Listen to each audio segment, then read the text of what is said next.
Hey everyone, welcome to the squad. This is the Park Squad Pod, a podcast where four friends catch up and chat about all things Disney, day to day life, and more. My name is Haley, and I'm your host for today's episode, and I'm here with the rest of the squad. I'm Tommy. I'm Brandon. And I'm Heidi. Welcome to episode 6. Today, we're going to talk about ideas and thoughts and some hacks about how to get the most magic out of your Disney trip, whether it's your first Disney trip or your 50th Disney trip. So we're going to share some of our ideas that we've come up with. Brandon and Heidi, do you guys have some ideas for our listeners? I do. I think that there's kind of some pressure on me as a cast member. People think that cast member people have all the hacks. So hopefully these are kind of like good ideas. I kind of have some that are maybe better for like first time people or people that have been going multiple times. But my first one, I think that this kind of gets a lot of hate, and this isn't necessarily like a hack, but I'll kind of build off it, is that I think that doing Genie Plus is worth it if you're able to do it. And I know that people hate on Genie Plus and say it's hard to use. In our experience, we've now used it 3 times. And I think that it's like pretty good to use. And I think that there are some hacks that you can do with it. One big thing that I wanted to say here, which I'm sure that we'll build off of, is being able to stack things. And I think that if you do it properly, we've had times where we have in the afternoon at 3, 4, 5, and 6, 4 things all stacked, because in the morning we just kind of plan that out. So I think you really can get a lot of good value with Genie Plus. I know that we've all used it, so if anyone else has anything to add on it, I just think that it gets a lot of hate. But I think if you're going for the first time, or it's you want to make the most of your time, I do think that it is really worth it. Yeah, I mean, I'm a big advocate for Genie Plus, but I can totally understand. I think that my opinion might change if I were a family of 5. Yes. I think the price has increased a little bit. So in the beginning, it was definitely worth it. I think we were paying $15 a piece, and you had access to so many rides. So I think as a family, you would really have to weigh out the cost versus your reward. And I think that if you have little kids, you can't go ride. There's a ton of time that you need downtime for. Yep. But with older kids or as adults who are going to Disney with no kids, I definitely think that it's worth it. Yeah, I definitely get some of the gripes. I think the fact that it's paid is obviously not ideal when we're coming from, previously free fast pass systems and things like that. And also I get, some of the annoyance around the fact that you kind of need to go on YouTube and watch an instructional video to really maximize the most, get the most utility out of it. But at the end of the day, I do think it is more of a cost benefit analysis, where if you're going to, be in the park all day, it might make sense to spend that little bit of extra money and not necessarily have to kind of wait in line and have a bunch of downtime. And if you do dedicate, a little bit of time beforehand and you really know how to maximize the system and get the most out of it, you're kind of, doubling down on the utility to get out of it. So like I said, I get some of the complaints, but we've used it to great success, I feel a lot of times. So if you are prepared and, having your headspace that, I'm spending this amount of money, but I'm going to get this out of it, I think that it can really be, a positive impact on a trip. We use it almost every single time we go to the park if we have any interest in riding any rides. I think because of it, my willingness to wait in any ride is 0. Yeah. Yeah. I also think kind of echoing what everyone else said, I think it's very dependent on the trip, but I think if you're going for a very condensed short amount of time, then it's definitely worth it, especially if you are someone that values the rides and doesn't want to just be waiting in lines all day.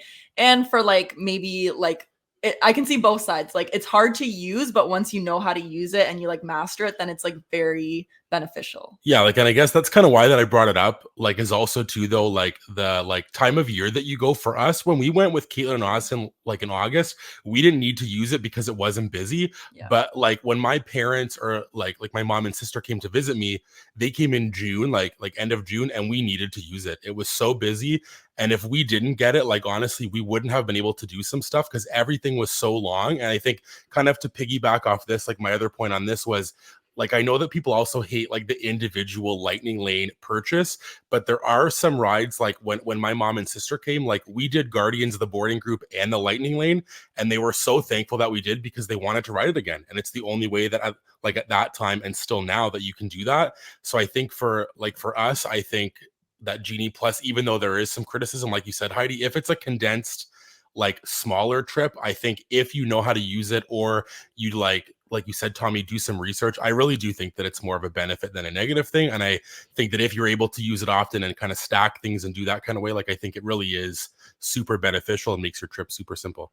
And once you learn to use it once, you know how to use it forever. Yeah. And I like that might be something that maybe in a later episode we can like do a deep dive into Yeah. how we use Genie Plus and like kind of like the hacks and things that we've found along the way. But I think that once you get used to it, it's not, I think that the internet gives it a bad rap that you're going to be facing your phone for the Yes. entire time and you're not going to be enjoying your trip and you're not going to be hanging out with your family if you're the one booking lightning lanes. And I am the residential lightning lane booker.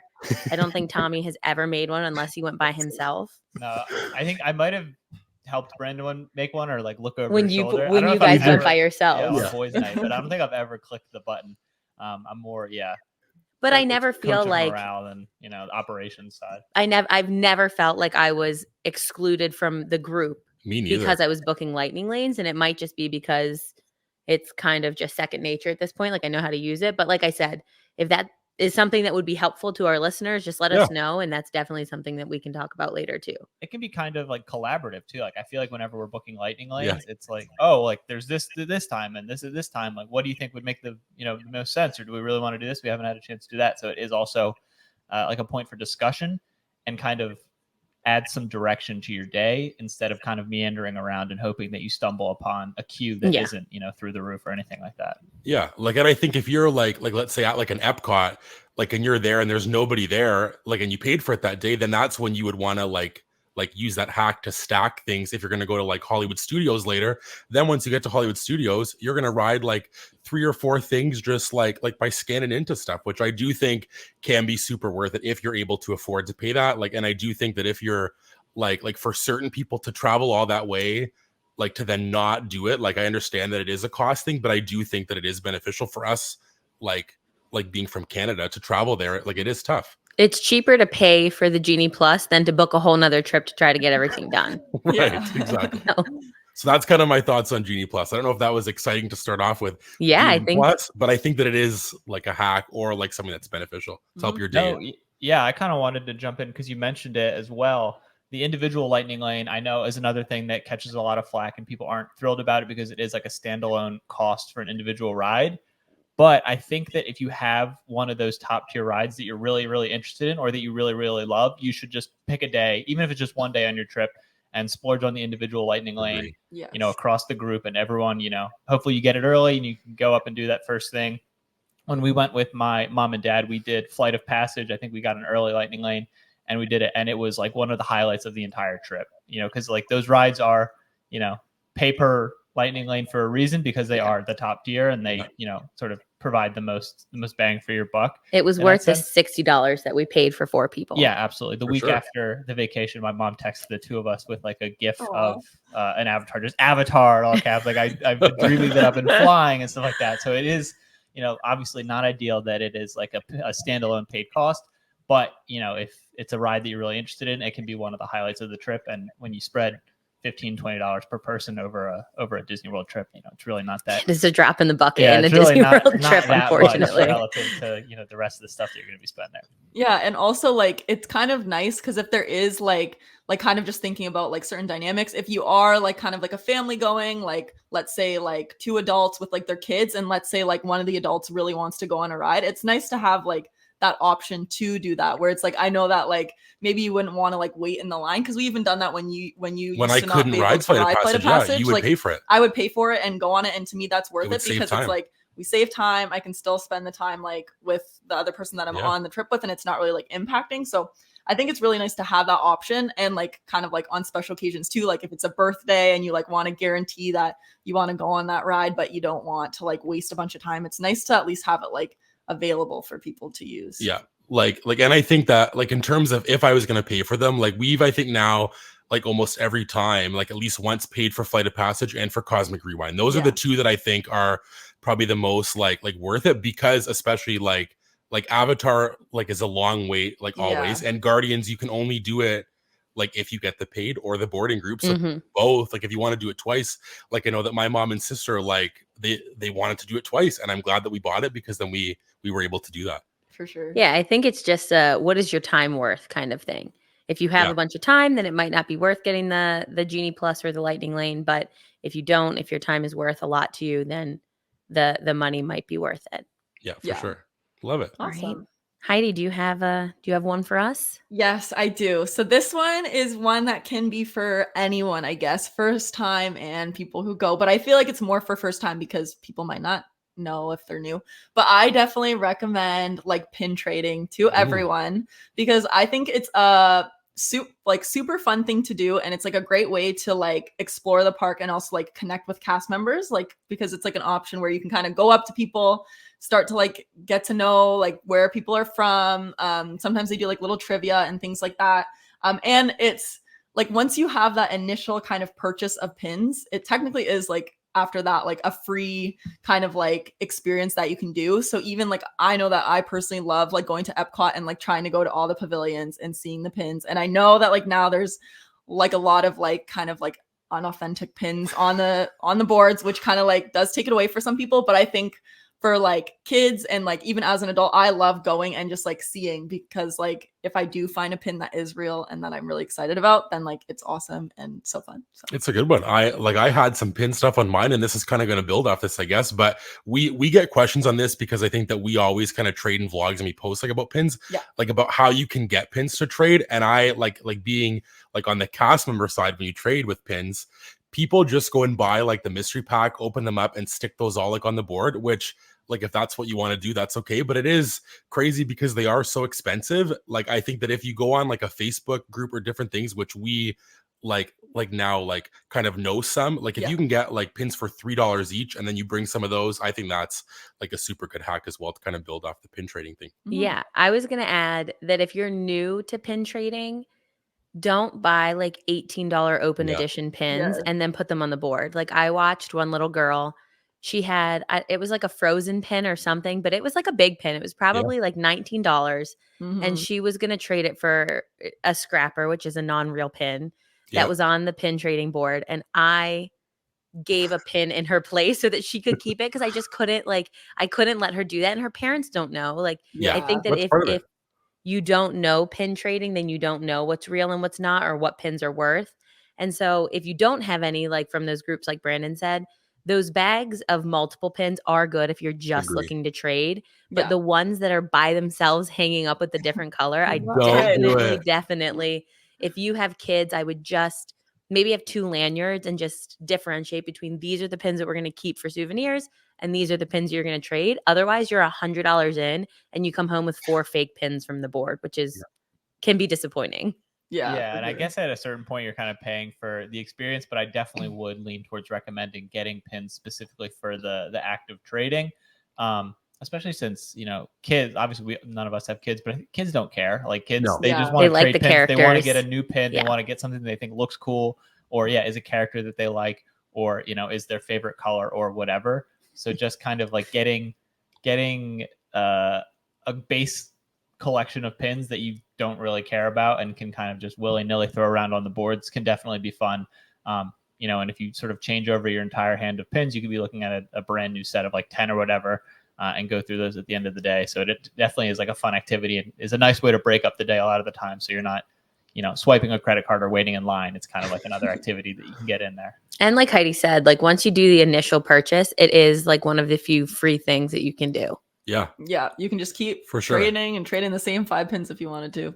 Yeah, like, and I was gonna say that if anybody wants to know kind of those places where you can get pins, because I know that pins like is also kind of like an overwhelming thing where you come in and it's like I didn't even know Where do about it. you I don't know start? what fake ones are. We can send some links there. Like if you message us like at the Park Squad Pod on Instagram, we can send those. And also like from being a cast member, I have all of the pin like locations in the parks. I can also send that like as Oh, well look if at anybody that. wants to Our know that. resident pin aficionados. Inside Yeah. info. Apparently. All right. Well, I have one that doesn't have anything to do with pins, but it can save you some money, just like pin trading can save you some money. Love it. So the first thing I put on my list was getting a metal reusable water bottle and bringing it into the parks every single time you go. Agree. We were actually just talking about the Yeah. 4 of us when we were just like FaceTiming the other day, and we were talking about the fact that we spend so much money on Dasani water, which is not top tier water bottles. And I felt so bad talking about it because then after I'm like, oh, they do that, and I'm so sorry. No, but You I know it's a shouldn't, bad. and I we'd know it's stop bad. doing Yeah, it. I know it's a bad idea to buy water bottles at, So the stand. yeah, I'm an Owala water bottle girly through and through. I have like 7, but I went to Target before when we were living in Florida, and I was going up either for the day or by myself, and I bought the kids water bottle. It's Yeah. much smaller, but it closes and locks so it can't spill, and then the straw can't get gross, which I really like.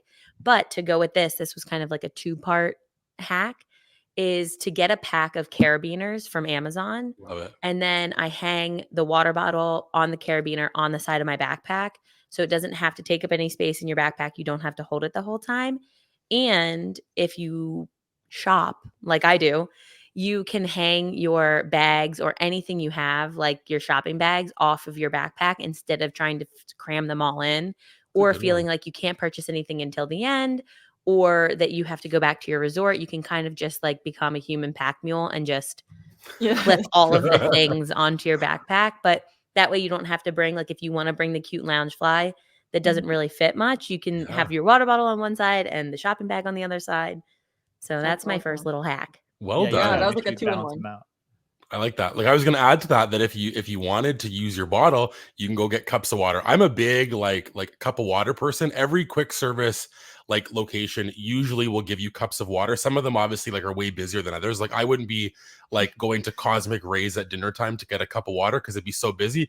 But like an example is like a Baseline Tap House. Mhm. Perfect to go get a cup of water. You walk in, they have like the little thing there, like the jug, cups right there. You fill your own cup. You can then pour it into your bottle. I think it's so You good. even put ice in it. Yeah. So you can, Mhm. It's That's And super good hack. sometimes the big like quick service like Cosmic Rays will just have one line Set where up. they've got Yes. water cups ready because they know that a lot of people are going to be asking for them. Yeah, that's a good one because again, like in terms of cost, if you're like a family of 5, like and you wanted bottles of water, that's gonna 20 run bucks. you a pretty penny oh yeah. to get some water. So I definitely like love that one, Haley. That's a super Yeah, good that one. was And the awesome. carabiner clips is underrated. That's a really good one.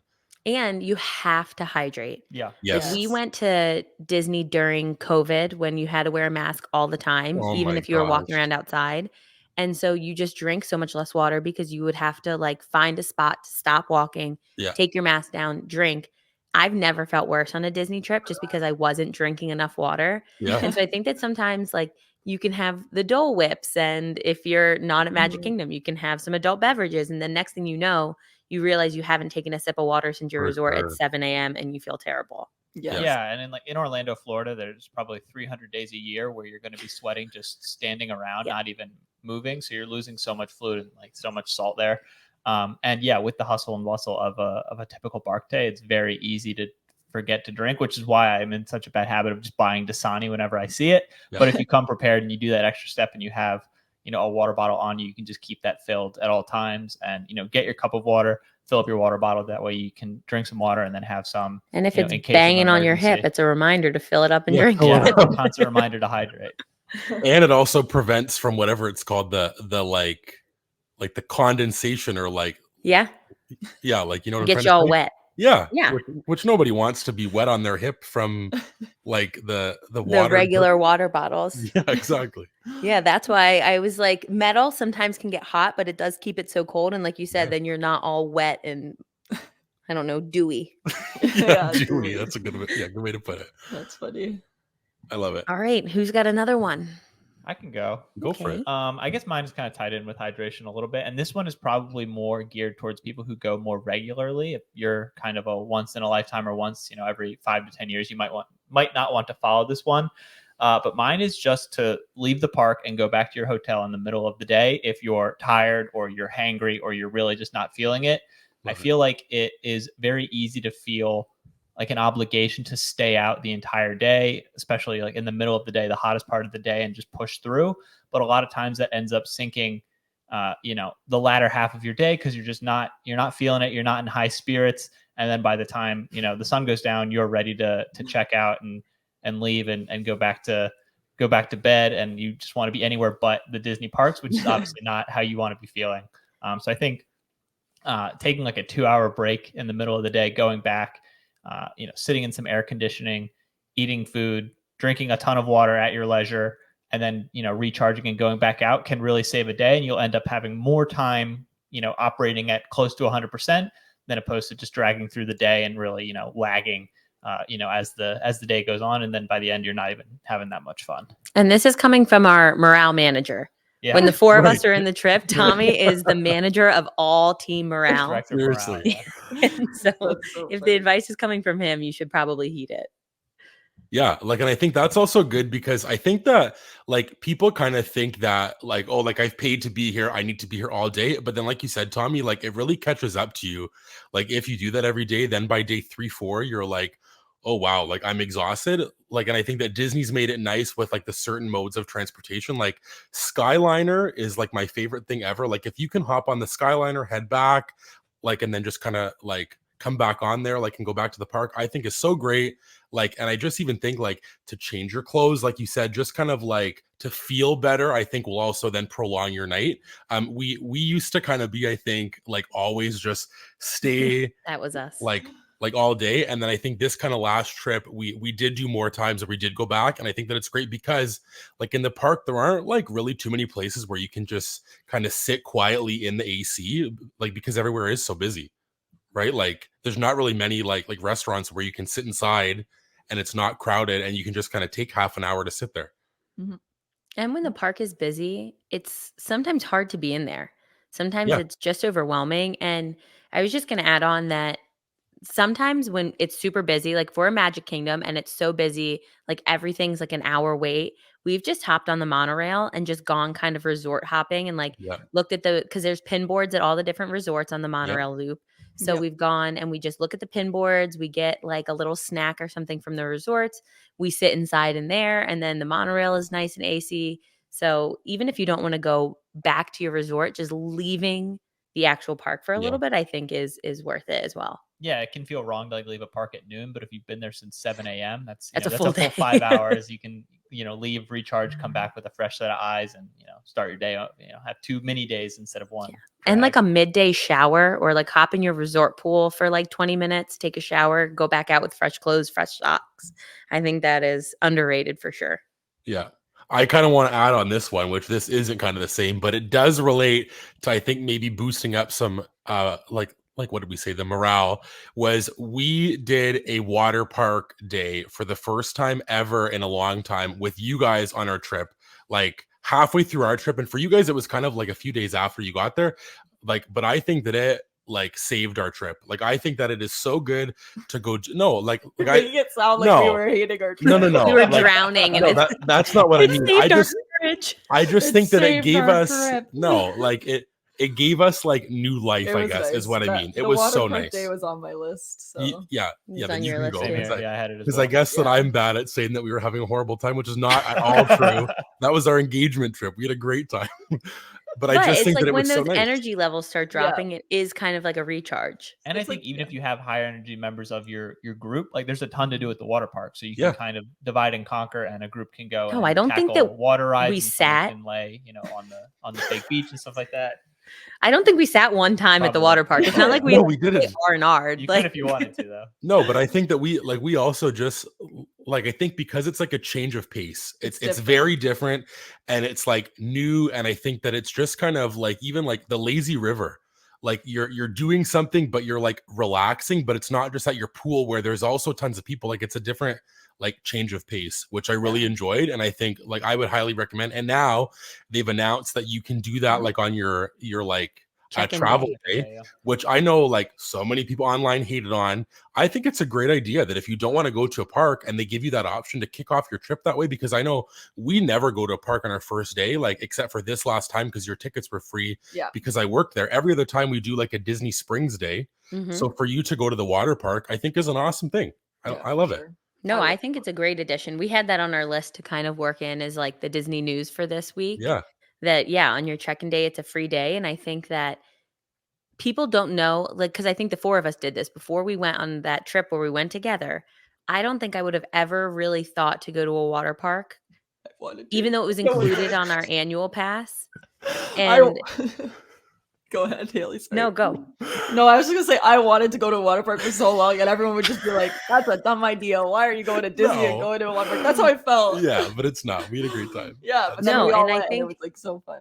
But I think once, if you went that one time that Disney gave you kind of like a free day, I think you would get a new appreciation for what the Yes. Disney water parks are. I agree. And like, I think the first day is great because you don't always want to go. And the water parks force you to have like a shorter day in the parks because Yeah. they're not open quite as long.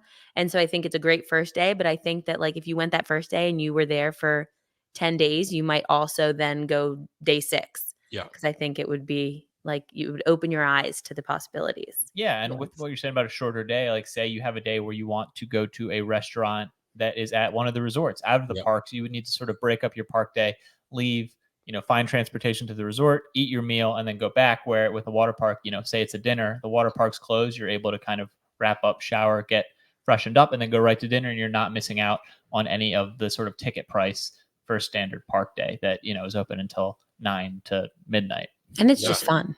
Yeah, Yeah. like And it is again, fun. Yeah, it's a ton of Yeah. fun. Like I think that it's a perfect thing if you have like a dinner or there's like a party that you're going to, if you want to add something on like in the morning or like a travel day. Like I just think that for us it was a really good option. And I think like we probably now would almost have to do it every time because it's so fun. Like, and you love the I love water the and water. being in the water and like it is just like a really fun, good time. And I think what's cool like there is like I'm not necessarily like a body slide person.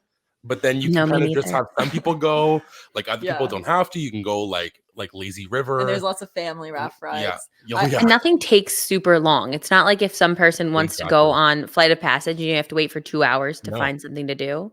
Yeah, I was gonna say too, like if you are thinking of water park day, I would definitely say like go when it opens or like close to Yeah. because like at the start of the day the lineup's like nothing. Like you can It get is. on You get lots every attraction or every like water slide like pretty much is a walk on. Yeah. And as the day goes on, it gets a little bit busier. So I definitely say like do it And get on the family raft rides, even if you're 4 adults. Yeah. Do it.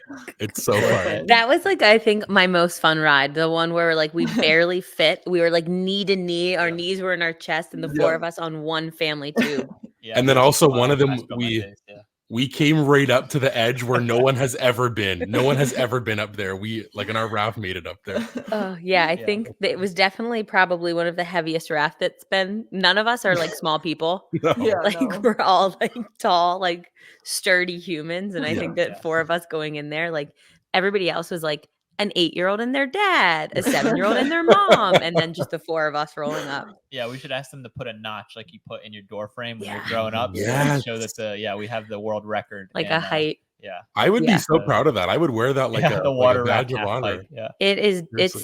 It's recorded on film, right? You guys have it in one of the vlogs of do. us almost falling Yeah, out of there. There's photo do. evidence Yeah. and everything. Yeah, there's evidence. Yeah, no, like also hydrate, sunscreen, all those things if you're going there because I think that you do kind of does Oh, get yeah, away from you. For sure. They also have like that mug there that you can refill, which I think if you're going as like a family for the day, It's like, cheap. yeah, cheap enough. Like I think it's And I like think you can bring it back. you can bring it back because I have one and I brought it back last time and you can just get it like reactivated or whatever, which is a nice little thing. Yeah. I love Yeah. that.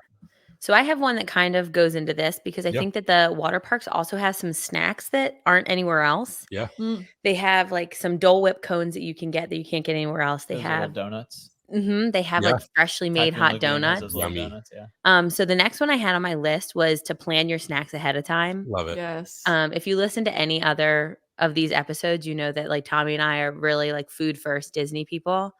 And so a lot of the cool snacks that you see on Instagram or see posted in like a quick TikTok, they're not snacks that you can get anywhere. Yeah. A lot of them are like at like little quick services or little booths Mhm. that are kind of hole in the wall. Some of them are seasonal. So I think I saw a TikTok of like a family that went for the first time and the mom was super disappointed because she wanted all these snacks and then she walked in and she didn't know where any of them were because Yeah. she was walking into like Cosmic Rays, Casey's Corner. And so she wasn't like, she didn't look. Yeah. So for our Disneyland trip, I've already put together like a Google sheet where it has the park and then it has the snack that I want to eat, the restaurant that it's at, and the price Beautiful. so that we can kind of look through. And it seems like a lot of work for like a Dole Whip or like a specialty pretzel. But when you go to Disney, like the Mickey pretzels are good and the popcorn is fine, but some of those Instagram worthy snacks aren't going to be like, you're not going to find unless you really plan it out. Yeah. So my Mhm. suggestion would be just to take, I don't know, anytime you see a snack that you want to eat, just Google it and it'll tell you where it is. And then you just write down the name of the place, because when you're, I don't know, it's like 4 o'clock in Disney, your family is hungry, you're tired, you want something to eat. Anywhere you go, you can find a churro that's subpar, Yeah. or a Disney, like a Mickey pretzel or popcorn. And then I feel like you're going to just end up going for those instead of really trying the fun things that like you don't always get. And a lot of them are seasonal. So definitely planning them out is something that I would suggest doing. I think that it's very beneficial. The time that you put in versus what you get is good. I agree. I like kind of had that one on my list too. And also like as someone who's like not like as much of a foodie, I think like if you're not as interested in like tracking for so long, at least right before you go, like just like Google like Some currently research. like, or like go on TikTok and watch like recent videos and just find a few things. Cause I know I kind of fell into that trap like on my first trips when I didn't know like Yeah. how it worked. Like obviously I didn't know. So I know there was like an Elsa, like an Arendelle I cone. was just gonna bring up the Yeah. Arendelle aqua And I cone. went home after the trip and I never had this Airedale cone. I never saw it anywhere. I didn't know about it. I got home and I said, oh my gosh, they had this cone. And Brandon's like, I yeah. knew about it, but I didn't write it down, and so I we didn't forgot bring it about up to it. you. So it's like, it's really easy to forget and like kind of fall into that trap. So Yeah. at least have like a few things that you like really, really want to do. And then you can feel good that like, okay, those That's are a like good one. my top few. And you won't miss out and you'll feel happy. Yeah, and then so because I am who I am, pretty type A, I thought about, if I don't know if any of our listeners or viewers would be interested, but I thought about making kind of like a Google sheet where like every once in a while, if I saw new snacks or seasonal snacks or they added things to menus, where I could just go upload it and it would just be broken up by the park. So if you're going to Magic Kingdom that day, you can just click the tab that says Magic Kingdom, and then it has all of like the snacks as up to date as I can do. Obviously, it's not every single day, but every once in a while, because I was telling Brandon and Heidi earlier, I love watching the vlogs, but I'm like kind of over just like consuming. Like I want to be doing something with the things that I'm watching. Yeah. So I would love to watch that and then put it into like a Google sheet that we can just share with everybody so that you have access to it. So if that sounds like something that would help your trip or you would like to look at, let us know either in the comments down below, message us on Instagram. That's definitely something that I would be happy to put together if it would be beneficial for anybody.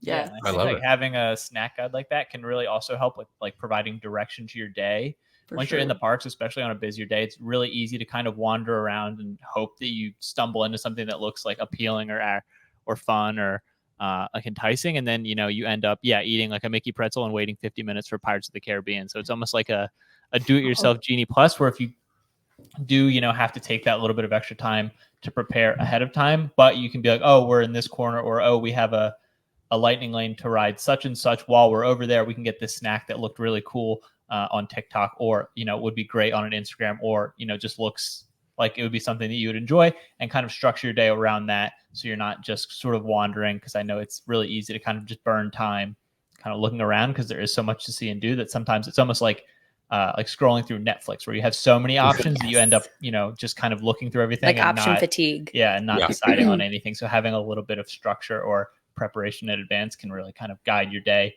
and you can have certain things that you want to hit throughout the day, no matter what. And Disney does it all. Like they do They the do. chicken tenders and fries and corn dog nuggets, and then they do like the bacon skewer, which is definitely, I think, like on the polarizing end. Yeah. And so I think that if you plan them ahead, you can see what's close by or see what's around the same price range or the same size. So your whole family doesn't have to all go to Pecos Bills and get like a taco. They can all go kind of someplace busy or different. And like I kind of wanted to add on this, because I think this is like a good point to talk on this here, is that like asking cast members or other people, like people will help you. And I know sometimes things are daunting and it's kind of scary to be there and it's like you have no idea what's going on.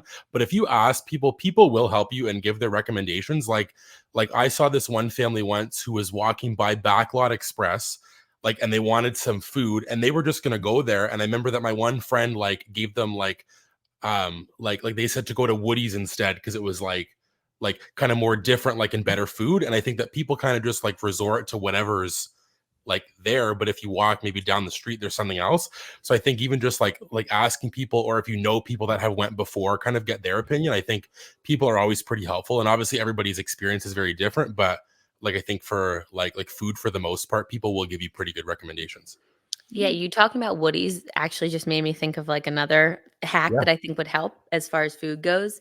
On mobile ordering, you can pre-order all of your food for the day on mobile ordering. Yeah. So if like Woody's gets really busy and then they end up not having time. So if it's 12:30 and your family's looking for lunch, there might not be one open till 2:30 to go pick up Woody's. But at 7 a.m. or whenever, I think it opens when the park opens. So maybe like 8 or 8:30, you can go through and say, okay, I think my family's going to be hungry around 4 p.m. for like a Yep. sandwich and something more hearty.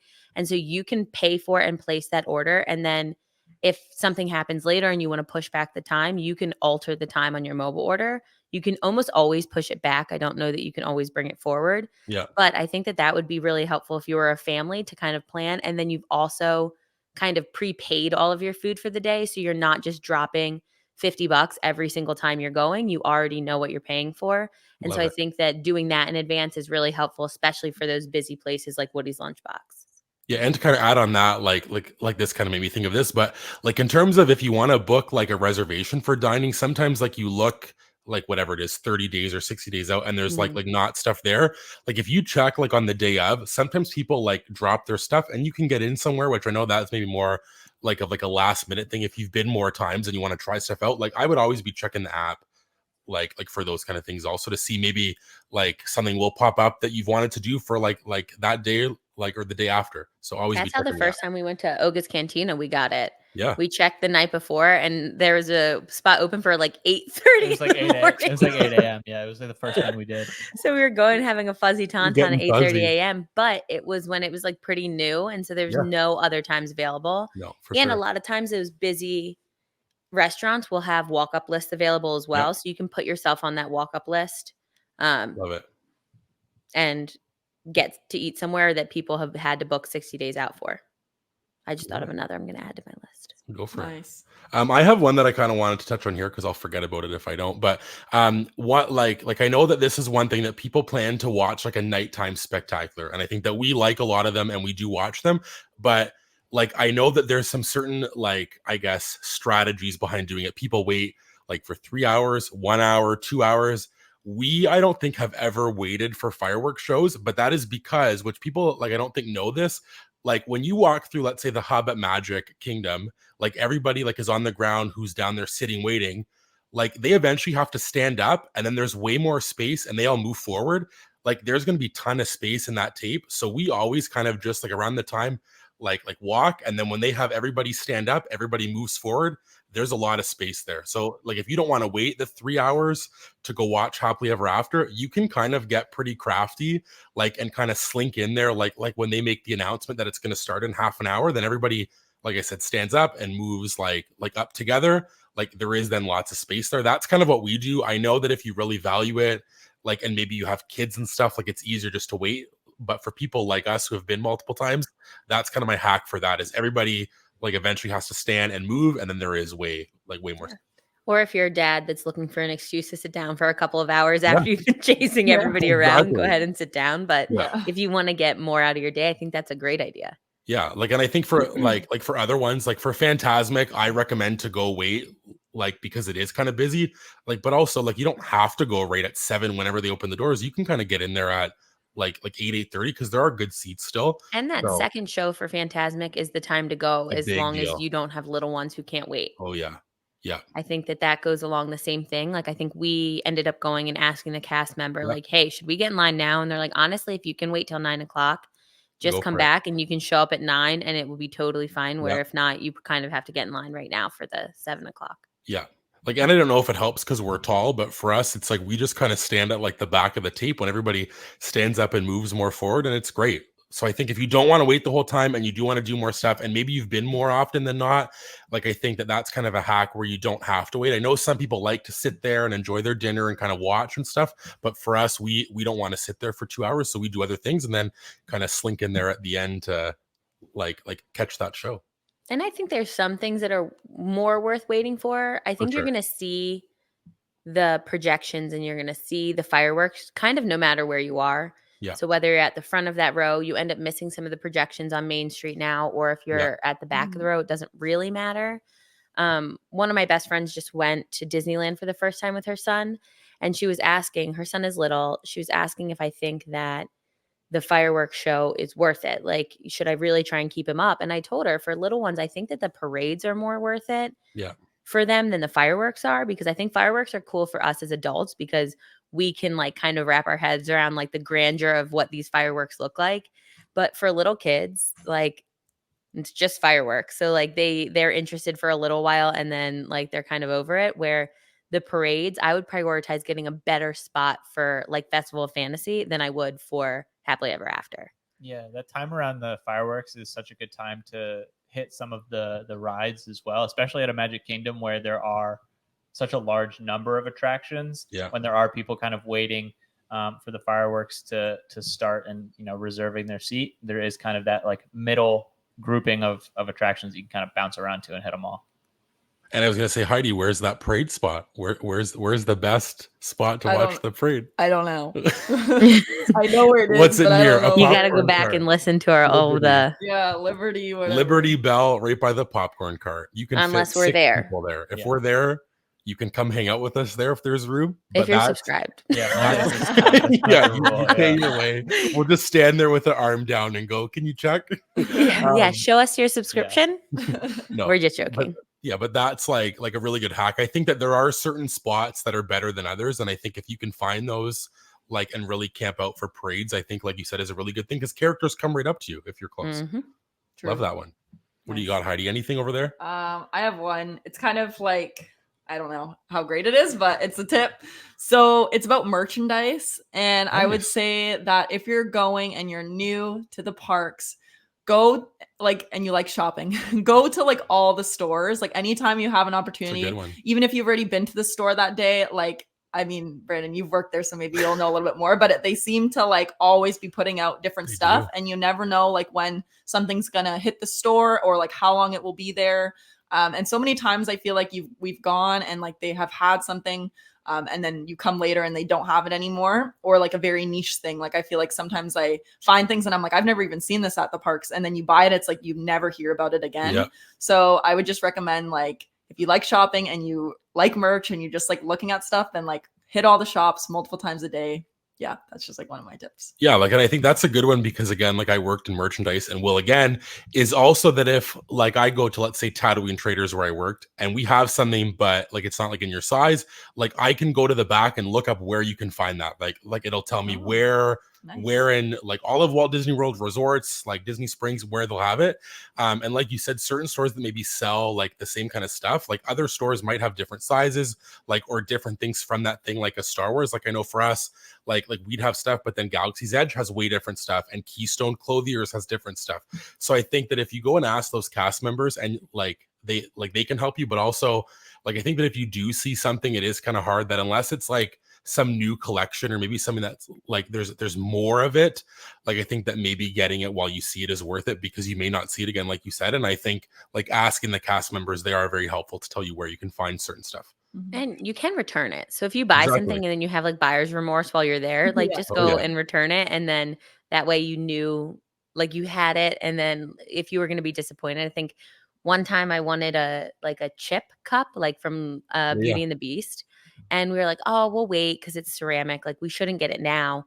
It'll be at every store. And then it was nowhere. And I Yeah. think we had to order it on Shop Disney, or we saw it like 2 trips later. But it was one of those things where I was so disappointed that I didn't get it, and I regret not getting it. Yeah, I was gonna say merchandise related. It might even make sense for some people to just kind of, if you see something that you like, just like jot it down on your phone and Yeah. in your notes and kind of say, oh, this is something that I liked. And where This it is was. where it was, and that way you can know either to circle back if maybe that's your last day at that park for the trip, or if you're going to be back in 2 days, you can say, oh, like I saw this t-shirt or whatever. I really liked it, but I'm going to give it a day or two to see if I find something at another store or another park that I like even more. But if I don't find anything else and I do want to come back and make that purchase, I have it, and I know exactly where to find it. Because I definitely will be like, yeah, a similar boat with the chip cup, be like, oh, cool, this is awesome. And then I just forget where it was, and I'm kind of just wandering around the parks in Disney Springs trying to find anywhere that has it. Where if you just kind of jot it down and be like, oh, this is something that I was interested in, exactly where to find it if you do ever want to end up making that purchase. And then that way you don't have to kind of buy it right away. in case you never see it, because you have that sort of in your back Yeah. pocket. And then I'll- on the go ahead. oh no, you go. No, for it. I was going to go on the opposite end of the spectrum. So if you have something else about going and looking, you should say it now. Well, like I was just gonna say, this is from like me working there, is that people think if you buy something from a store, you have to return it to that same store. Like you can bring it to your resort store, Disney, like anywhere that sells Disney merch, you can bring it back there and they'll return it there for you. Because I think, like, I remember one lady wanted to buy like a lightsaber, and like we only had so many left, and she wanted to buy it. Like, but then if her son didn't like it, she didn't want to have to come back to the park, and like you just don't have to. So people don't know that you can return it anywhere. Your resort store is perfect. Like if you don't like something, or you kind of like have second thoughts, you can just return it there. Or find something that you just like better and Yeah, you're being exactly. responsible and not just buying both. Yeah, Exactly. I didn't know that, so I'm learning something from this episode. There you too. go. So my opposite end of the spending spectrum here is, especially I think it's good to, if you have kids, there are 2 different Character Warehouse outlets Nice. in the Orlando area. This is especially good if you have a car. Otherwise, you're going to have to Uber because it is not technically it's not on Disney property. But I think with little kids, like a Bubble One is great, but it's like $22.95 or something, where you can go to the Character Warehouse and they probably have a bubble wand of some sort there, and it's going to be like $6.50. Yeah. So I think like kids who are going to, like, obviously you don't not want them to get souvenirs while they're on the trip. But you might want to not spend full price on a Disney souvenir that they're going to outgrow or are going to chuck out of their stroller and it's going to break. But then Disney will also help you there too. So Oh, we will. if you buy it in the park and your little kid loses it or throws it and breaks it, go talk to a cast member. Don't just chalk it up as a loss. Yeah. But I think that spending less money on kid souvenirs is a smart way to go. And I think that those Character Warehouses and every Target, and they're not Disney merch there the way they are at the warehouse, but every Target and every Walmart near Disney has some sort of Disney plushie, Disney toy, Disney something that you could get for a fraction of the price. Yeah, and it lets you be more selective with the merchandise that you do get in the park, so you can get something that is, very specific and niche to the parks and you can't get anywhere else, opposed to maybe a generic Mickey Mouse plushie that is, nearly identical to the ones that you can get in Target and Walmart and stuff like that. It's a good one. Love that one. The Thanks. merch chat. Yep. Well done. Like if anyone else like has one, they can go. But I have one kind of around like rope drop, Yeah, go ahead. because I think that's kind of like a hot topic where people kind of want to know what's the best way that if I get up early, like, and I go, how can I tackle? And I just know like I'll use Hollywood Studios as example because I worked there, that like there are so many strategies that you can do. You could do a slinky dog, a rise, a runaway railway, so many things. Like, but I think also keeping in mind of even if things are long during the day, what's the queue like? Like, and that's what I would tell people all the time. Like at that park for Rise, for example, like I would never recommend to rope drop it because like it's all like indoor. So when it's hot, you're like inside somewhere, like versus like a slinky dog where it's all outside. So I think that like time of day and obviously what you like, I think that you can like kind of tailor it to you. I know for us, like my recommendation to people who like the kind of like thrill ride, we always rope drop a tower and a rock and roller coaster and maybe do tower twice, like, and then make our way to runaway railway. And we've knocked out all those things that later on in the day are busy. And then we can save the rise for like the middle of the day, like, or that kind of thing. I think there are so many strategies. I don't know like how you guys feel about rope dropping, but like, I think that there are the ones that everybody goes to, but you can also kind of work around those if maybe you don't want to like stick with the crowd and go do slinky dog. You also can do like a runaway railway, like, and then maybe do that one later in the day. Yeah. I think this is where you could use Genie Plus with a rope drop. Yeah. I think that you can stack your ones that you want to do later on at that park that you're at.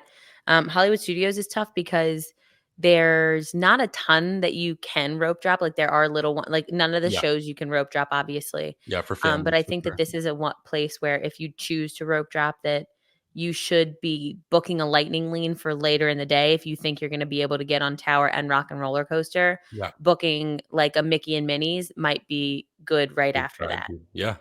Yeah. Like, and I think also with this, like as well, like you're able to kind of like obviously get up early, like and plan your day. But I think also going into it knowing like, because I think that people don't really know exactly what's there. Like, I know that my mom's friend's going for the first time, and I called her like 2 weeks ago to kind of give her like a rundown of what I think are must do's, because I think people look at like a list of attractions and go, how can I do everything? But there are things that I think that if you didn't do them, you would be very sad. Like, I think even if you don't love a Star Wars, like Rise, like, is just insane to see it, right? Like, it's just one of those things that you got to see.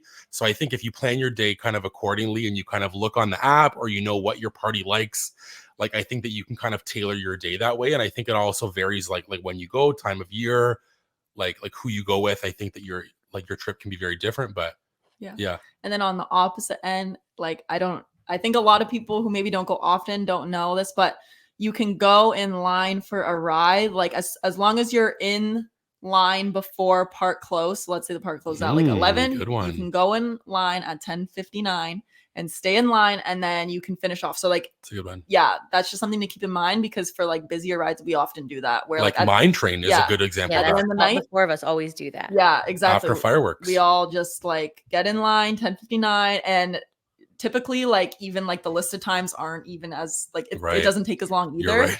So I you get in think the line. One time it said Yeah. 80 and it was 20. like 15. Yeah. Yeah. Exactly. So I think, I don't know if this is true, No, but that's a it good seems one. like they put the times up so that people kind of leave and That get out of the is park, because you don't want to true. be staying in line until 1 a.m. or whatever. Yeah. But it's not the case. You get in line and it's fun. It's It's a like, really good one. it's a good one. Yeah. So it's kind of like the opposite of a rope drop, I guess. Yeah. Like, I think that there are little hacks to get everything done. Like if you kind of know them, but also like are willing to kind of make that time where like after fireworks, you have to hustle to Mine Train Yeah. to get in there, which is fine if that's what you want to do, because I know And if you like went home and had a break and like, Yeah, you know, in between exactly. or went back to your hotel, I mean, and had like a nice break, then maybe you'll feel refreshed and I love it. ready to stay out late. Yeah, I think leveraging, both ends of the window are both really good ways, especially if you are focused and prioritize the rides, are great ways to do it. Because you can get in line for any big hitter at the end of the day. And with the rope dropping, if you're like strategic in a sense, you can, bang out so many things, Yeah. especially even while people are sort of on more high priority rides. I know when we went to Animal Kingdom, and this is what we do a lot. We like Animal Kingdom a lot, but in the middle of the day, there are times when Dinosaur is like 50 minutes, just to sort of be indicative of how crowded that park can be. But if you rope drop and you use maybe an individual lightning lane, you can get everything in the park done by I'm with you. 12:05. We were sitting with my parents at Nomad Lounge, Yeah. enjoying a drink or whatever at 12:30 with sort of everything checked off of our list. It's a good one. So utilizing sort of the start and close of the park days is a great way to use those rides and not necessarily have to wait in like massive lines and sink a lot of time into it. Nomad Lounge was on my list as well that I added to. But before I get there, I do want to say that rope drop, if a park opens at 8, rope drop doesn't mean that you're parking your car at 8. Yes. And I think that can be disappointing, For that sure. if you think that like if you get there at 8, you're going to be walking in and like getting on a ride, you're going to be at the back end of everyone who's already there. So I think that rope dropping does require you to kind of like grin and bear it and get up pretty early and get yourself ready and out to the park. Because one time we thought we were so early. We were in an Uber on our way to Animal Kingdom and we're like, okay, cool. The park doesn't open for 15 more minutes. So we're going to be fine. And they usually let you in at like, if it opens at 8, they'll let you in at 7:45. I think we wanted to go on Avatar. We wanted to go on Flight of Passage. Yeah. And we were pulling in the Uber, and it was just like all of the hope was just like draining from our faces.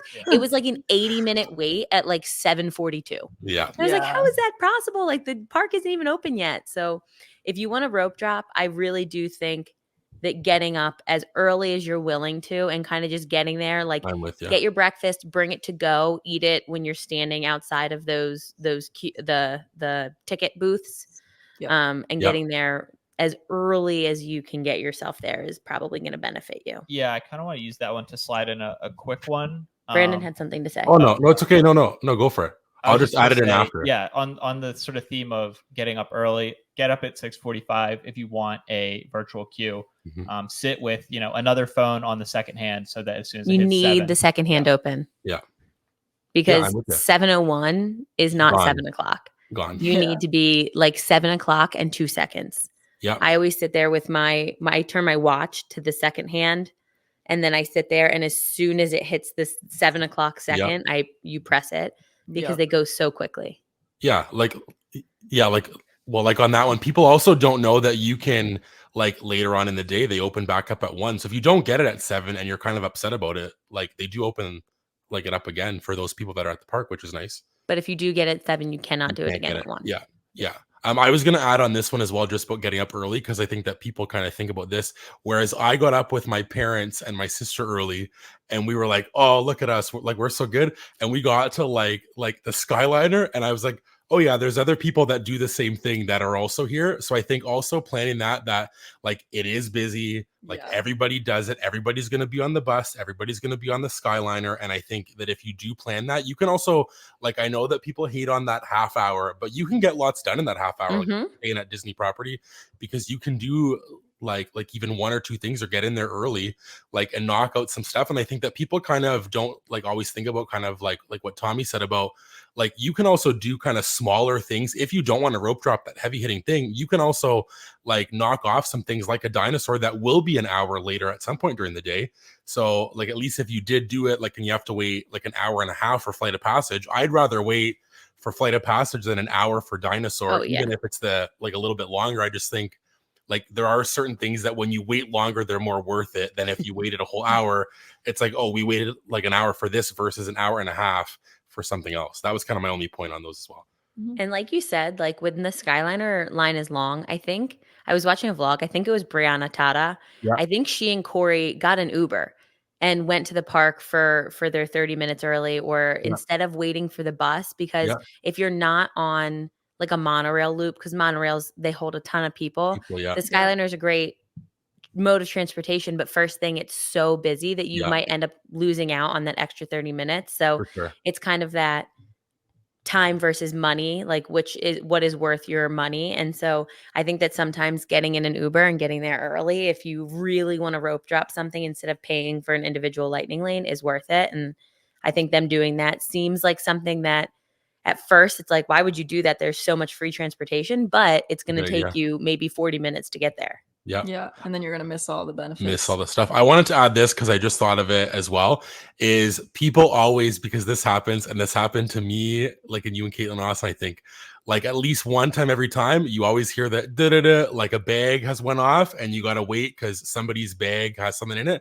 Like I think that if you like in your bag, you kind of organize it better than when they have to go through it.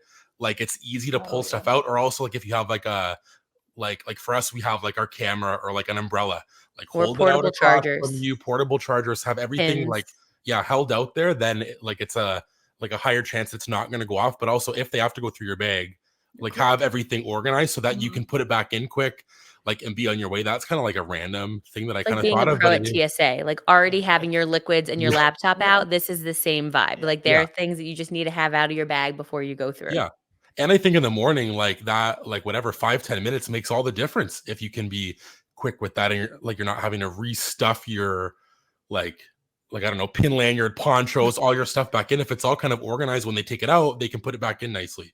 for Or you if you're once again. planning to go back to your resort because you're rope dropping, don't bring everything in the morning. Like Right. just bring yourself and your magic band and like a Yep. water bottle, and then For go sure. back. Yeah. True. So I had on there Nomad Lounge, and it seems like a silly one, but if you are an adult who likes to participate in adult beverages while you're at Animal Kingdom, it is kind of like a hidden gem, I think. We didn't find it for a while. It's just a lounge that's connected to what? Tamu Tamu? Yeah, I think so, What is right? that what it is? Maybe. I Not think. I sure. don't know. What is it connected to? I don't know. When I you know there's, walk like into Animal Kingdom, you're gonna turn left, go Yeah. past I like can remember the Lion King statue on your Yeah. left, and then it'll be on your right before you cross into Pandora. There's Yeah. like a bridge that you cross into Pandora, but there's no reservations, so it's walk up only, or you have to put your name on like the wait list. But it has really good food. The drinks are really good and refreshing. I'm sure they have mocktails. But you look over the water, and now that they have those, what are they called? Like The the boat. Yeah, Size. like The the flotillas. flotillas. Yeah. Now that they have the flotillas around Christmas, like Santa will come by. yeah. If it's raining, you kind of sit under this like covered Like, and they have couches. So you are just sitting there relaxing, watching the rain come down. It is one of my favorite places in all of Walt Disney We World. watched someone just reading a book there one time. Yeah, they just come, have a posted up with cocktail, some cocktail and a food. book. Also, it Yeah. is Tiffin's Restaurant is the name of Tiffin's. that Oh, restaurant. I'm yes. sure people were screaming in their cars Yeah. and on their Yeah. walks. That's and my stuff like bad. that. We can't Yeah. afford Tiffin's. That's out of We our use bracket. we use the so Tiffin's bathroom when we're at Nomad Lounge. That's That's as as close as close. I've gotten to dining at Tiffin's Restaurant. we look at it. It's got too many dollar signs for us at the moment. Yeah. Maybe one day. Love that one. That's funny. Okay, I have one more. We kind of talked about it a little bit, but I would say if you're booking a Disney resort, I would say like consider why you're going to Disney and book accordingly. So what I mean is I really, really like the Skyliner, and the Skyliner to me is like so beneficial. And I think that's what allowed me to, I'm like very much a person who like wants to be at the park all day and like get my money's worth and feel like I'm there and I'm like In the going magic, hard yeah. in the magic. But the Skyliner has allowed me to like take a step back and be like, okay, I can go back to my resort if I like, want to go to the pool for a little bit or get changed or whatever. I can do that. And it's like so easy that like for us, that's something that like I just love doing now. Like the Skyliner, I feel Yeah. like I always want to stay at a Skyliner resort. But if you're going on a trip and you like really, really want to like immerse yourself in like the resort, then like consider consider that like when you're booking. Like No, that's a you good know one. what I mean? I don't know Yeah. how to like word it properly, but that's what I'm trying to say. Yeah, like I also think that just knowing like again, like the nicer resorts are more expensive, and I think that people also kind of think that maybe like the value ones aren't like as nice, but they do the job for what you need them if you're just going to be in the room. I don't know, like for us, we've always stayed at a value except one time at Animal Kingdom Lodge, and then I stayed with you guys at Coronado. Coronado. But like we just like that option because it's easy for us. It's on the Skyliner.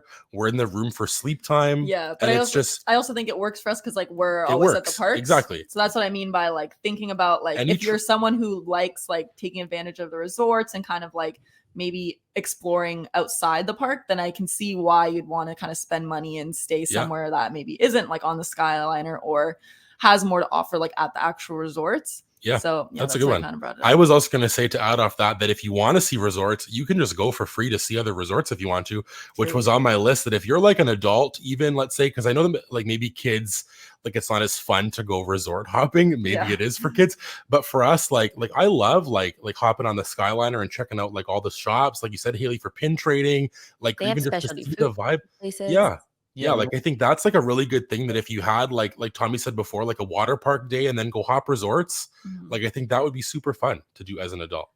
Yeah, and I think like to Heidi's point, I think that if you're there for like a luxury vacation, then Grand Floridian might be for you.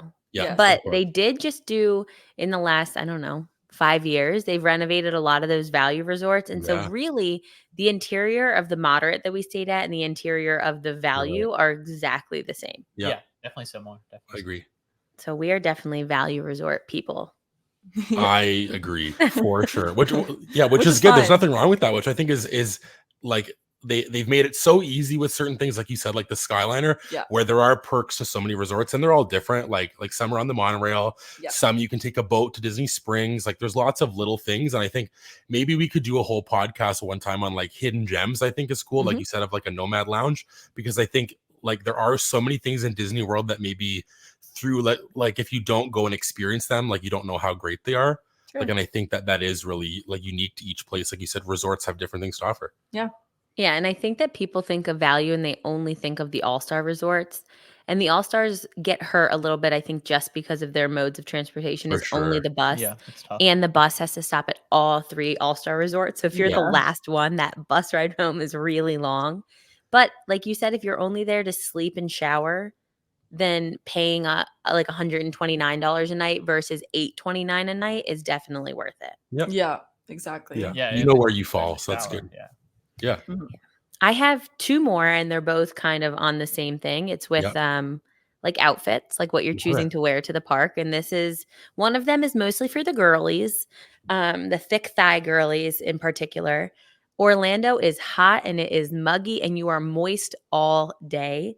The best thing I ever did was transition out of jean shorts because even when I was like thin and fit, the jean shorts, as soon as they're wet at all, like chafe and they rub and you're uncomfortable. Like the one time I think I was bleeding down my leg, like it was just horrible. But I've transitioned into like a skirt or a dress with bike shorts, or just bike shorts with like an oversized tee are now like a big thing. And I think that bike shorts have changed the game for me at Disney World. Sticking on a pair of bike shorts under there, your thighs just glide. There's no friction under there. It is so nice. So if you're looking for something to wear, that is definitely something that I would recommend. And then my other one that I have is good shoes. You have to do your outfits from the ankles up. Who cares what your feet look like? I think one time, and I've always been a sneaker girl to the parks, but I would try and wear like the cute ones and like ones that were definitely a little bit too tight. And we were standing in Slinky Dog one time. I thought I was going to like chop my legs off at the ankles. I was in so much pain. I was like trying to sit on the railing, even though I'm not supposed to, of Slinky Dog, to like release any of the pressure from my feet. It was so uncomfortable. And so now I am just a thick-soled white sneaker, and white sneakers go with everything. And it saves your trip. So if you're looking to wear the cute shoe, don't do it. Love it. Good tip. My warning. Good tip. I love that. Yeah, kind of like an underrated thing is what you're gonna wear because it is hot. Like I know that Tommy loves a good like button down, which I think is a really good option for us, for sure. Yeah, when like 2:30 rolls around, if you're wearing a cotton t-shirt, you just end up wrestling with it. It like stretches out at the bottom. I get big sweat marks where I'm wearing the backpack, like the back half of my shirt is soaked. But yeah, the button down allows for some nice ventilation, and it's easier to change as well. So you can bring a backup and throw the backup on instead of having to like unfurl a t-shirt in a Disney t-shirt. Yeah, your bloated, sweaty body. In like an Epcot bathroom, you can just unbutton, rebutton, and you're good to go. I love it. I don't know if anyone has any more, but I just have one last one that I wanted to share. Finish it up. That's all I had. I just think again, from being like on the cast member side, like they're there to help you, and this isn't like maybe like a hack or like a must do, but I just think that like asking questions and being there. Like, I know for me, this was like a big moment for me was like, I'm very tall, 6'10", bigger guy. Like, and I know that I've always wanted to ride on certain rides, but I was always like nervous to even go up and do like the test seat, like, or go and ask. But like, I've now like twice had a good experience where we did Mine Train for the first time. And I went and asked them, and they kind of like said, if you want to go up to the front, go through like the, like at that time it was the, like fast pass line, and I went up and I tried, and it was great. Like same thing for Flight of Passage, they they got me in there, which was nice. So I think just always asking, they're there for you. Like if you don't know where something is, ask like someone there, they're going to help you with whatever you need. I just think people sometimes don't want to ask because they want to like know what they're doing, which I think is a thing, but also like I don't know everything, and I've been there tons of times, but I also don't know where certain things are, or what times things are at. So just always asking, I think will go a long way, in a turning point for your day. If you like aren't sure where something is or what's a good time to do something, just ask, I think is a really underrated thing. Yeah. I just want to add to that. If you don't download the My Disney experience, you have to for the parks. I think that it's like non-negotiable. The one time I saw a family using like a park map, and it's so hard because if you don't know where you are, you don't know how to get where you're going because it's impossible. But if you go and you use My Disney experience, if you need to find the closest bathroom, if you need to find a specific ride, it is the fastest way to get there. I think it's a great advice to ask a cast member, because I don't always do that because I want to think that I know. And it's just faster to ask the people who are getting paid to be there. It is their job to know. But without My Disney experience, I would be so lost. I've been to Disney probably more times than anyone, but maybe you, because you work there now. And I still can't find my way around, and he has to navigate for me. Well, and the app gives you walking directions. Yes, it will tell you where to turn. Find it on a map. It's like your GPS, like your Apple Maps. And I think that I would also recommend downloading it before your trip so that you can kind of get comfortable with looking at it. You can book your meals in there, book your lightning lanes on. So everything you need is on there. You can look at your photos on there. I love it. Amazing. I also want to add one quick thing. Do the show. We'll talk about this for Hidden Gems one time, but do like Frozen Sing Along Laugh Floor. underrated Yeah, must do. we have to do Laugh Floor Yeah. again. Yeah, I'll give it a shot. Let's do it. And I think that it's worth saying that I don't think there's really anything bad that you could go on at Disney. So I think No. all of it is worth getting on. Love it. Heidi might not agree with Carousel of Progress, 0, but And Buzz I think Lightyear. that everything's Yeah. worth getting on at least one time. Yeah, Love Yes. the park bench. You gotta try it before Try it. you. Yeah, don't Yeah, knock it before definitely- you yeah, try definitely it. give it a try. Exactly. Love it. That's the word. All right. Well, I think that wraps up episode 6. I hope that was helpful for some people who have been to the park before, or if it's your first time. If you have any helpful tips, make sure you leave them down below, or leave us like a DM on Instagram. You can find us at the Park Squad Pod on Instagram. Obviously, if you're watching this on YouTube, Spotify, Apple Music, all of those places. Like Tommy says, if you have something to say or you want to say or you don't agree with us, subscribe and then you can comment your little hearts away. But we appreciate you being here and we're so happy to have you as part of the squad. Bye. Bye. Bye.